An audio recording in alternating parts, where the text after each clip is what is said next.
नमस्कार साथियों, स्वागत है आप सभी का हमारे YouTube चैनल में। साथियों, आज के इस वीडियो में हम लोग बड़ा ही इंपॉर्टेंट टॉपिक पर चर्चा करने वाले हैं। दोस्तों, आप सभी के जानकारी के लिए मैं बता दूं कि आज की इस वीडियो में हम लोग बात करने वाले हैं सुप्रीम कोर्ट के हालिया में आए एक फैसले को लेकर के।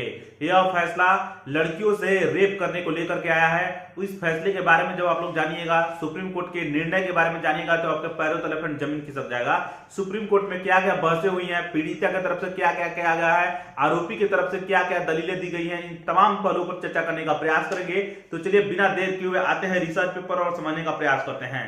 दोस्तों, मैंने इस रिसर्च पेपर का टाइटल रखा है रेप साबित करने के लिए क्या लड़की के प्राइवेट पार्ट पर चोट होना अनिवार्य है। ध्यान रखिएगा, रेप साबित करने के लिए क्या लड़की के प्राइवेट पार्ट पर चोट का होना अनिवार्य है। इसी पर हम लोग चर्चा करने का प्रयास करेंगे और इसी पर सुप्रीम कोर्ट में भी बहसें हुई है। मामला उत्तर प्रदेश का है, ध्यान रखिएगा।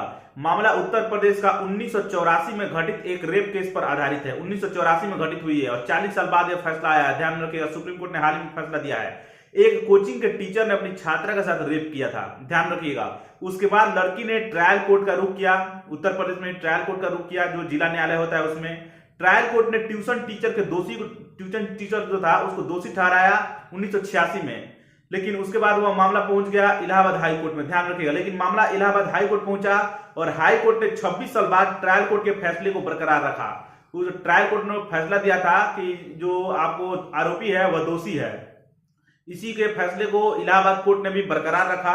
वहीं सुप्रीम कोर्ट ने 15 साल बाद इस फैसले को लेकर के सुनवाई की है। तो देखिए क्या क्या बहसें हुई है सुप्रीम कोर्ट में, ये जानना आप लोगों के लिए अनिवार्य है। आरोपी का क्या बयान है इसमें, सुप्रीम कोर्ट में क्या क्या आरोपी कहता है, उसकी क्या क्या दलीलें दी गई है उसके तरफ से, तो जान लीजिए। आरोपी ने अदालत से कहा है कि रेप के आरोप साबित नहीं हो सकते क्योंकि लड़की के प्राइवेट पार्ट्स पर कोई चोट वोट नहीं है। तो आप लोग सोच सकते हैं क्या ऐसे मामलों में रेप नहीं माना जाएगा।